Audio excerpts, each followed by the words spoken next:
Sobre esse assunto, a gente conversa a partir de agora com um entrevistado. A gente conversa com o diretor-geral da BBC Chartering e especialista em comércio exterior e navegação, Fabiano Rodrigues. Fabiano, obrigada, hein? Neste domingão de Páscoa, você ter aceitado o nosso convite de conversar aqui na CNN. Bem-vindo. Obrigado, Elisa. Bom dia a todos. Bom dia, obrigada. Foi um prazer estar aqui com vocês. Obrigada pela gentileza, Fabiano. Bom, tamanho impacto. A gente está falando de uma ponte que conecta dois locais tão importantes dos Estados Unidos e acontecer algo quase inacreditável, né? Porque esse pessoal que trabalha com fretamento, que trabalha com mobilidade desses navios, são pessoas muito conhecedoras, sabem o que estão fazendo, né? E como assim exatamente você bate de frente a uma pilastra de uma ponte? Infelizmente foi uma situação, foi um desastre. Uma situação completamente fora do padrão do dia a dia da navegação. Toda a nossa indústria ela tem um cuidado muito especial, principalmente com a atuação dos práticos, né, dos tugboats, auxiliando nas manobras dos navios. Então, assim, foi uma catástrofe. Logicamente pode acontecer. O que traz como ensinamento para a gente é que a gente precisa rever os conceitos, rever toda a parte de aplicação de segurança dos portos e, logicamente, das embarcações que vão e saem desses locais. Fabiano, eu quero te ouvir, por favor, aproveitar que citaste a questão dos práticos, porque muitas vezes é algo um pouquinho distante da nossa realidade de conseguir compreender como é que funciona isso. Um navio grandão, né, desse tamanho, ele recebe um auxílio, é um outro barco? O que é isso prático? Auxilia para poder sair da região portuária? Como é que funciona esse trabalho? Tem o auxílio do prático em cada porto, seja na saída ou na entrada do navio, ele é essencial para a navegabilidade da embarcação. Como você bem disse, né, os navios estão cada vez maiores e com isso, com relação à segurança dos portos, o prático é essencial, é como se fosse um manobrista trazendo para o nosso dia a dia para mostrar ao comandante do navio o melhor caminho a seguir até ele atracar ou desatracar do porto. Então, ele é essencial nos portos para que mantenha a segurança do ir e vir das embarcações. Então, todos os portos precisam ter essas funções, precisam ter esses barcos. Tem uma distância, é isso? Num metro quadrado tal, ou de repente até tantos quilômetros de distância. Como é que funciona essa regra?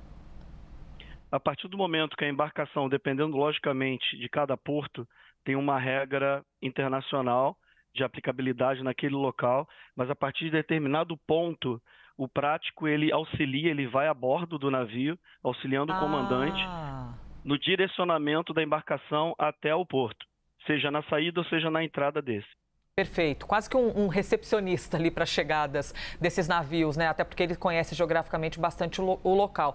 Fabiano, na hora de um problema desse tamanho, né? Dessa gravidade, quem que deve oficialmente responder por isso? É a gestão do porto? É a empresa do navio? O governo local tem de responder? Essa conta fica no colo de quem?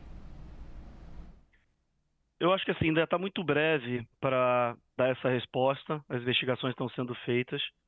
Como vocês puderam ver em alguns vídeos, o navio ele perdeu completamente a energia dele, mesmo tendo o auxílio do pilot, né, das embarcações auxiliares.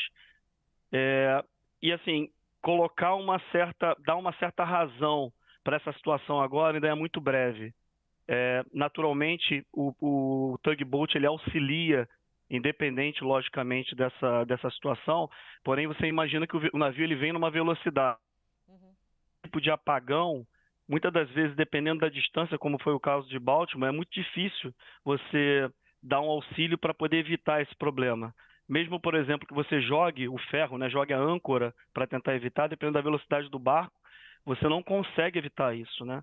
Então, assim, falar de responsabilidade agora, eles é muito cedo ainda. Eu acho que assim, as investigações estão sendo feitas, foi um acidente e, logicamente, vai haver responsável por essa situação. A gente viu aqui na reportagem até da Mariana Giangiacomo que o próprio governador de Maryland, né, Fabiano, disse que a tripulação do navio notificou as autoridades dizendo que tinha perdido energia antes do acidente. Levando em conta que nós sejamos aqui totalmente leigos nesse assunto, e quero aproveitar a sua presença, que você é o conhecedor.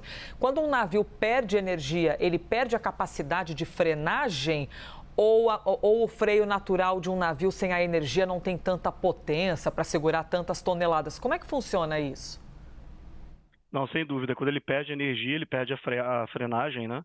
E com isso, como eu falei antes, dependendo da velocidade, dependendo da localização de estado com a terra, isso pode acontecer o que aconteceu com a ponte ou qualquer outro objeto à frente.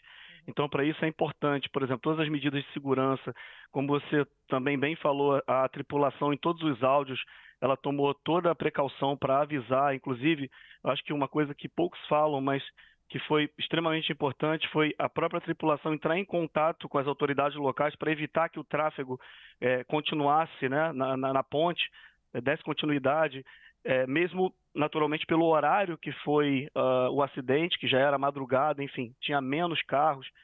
Se fosse pela manhã, seria uma tragédia muito maior, sem dúvida.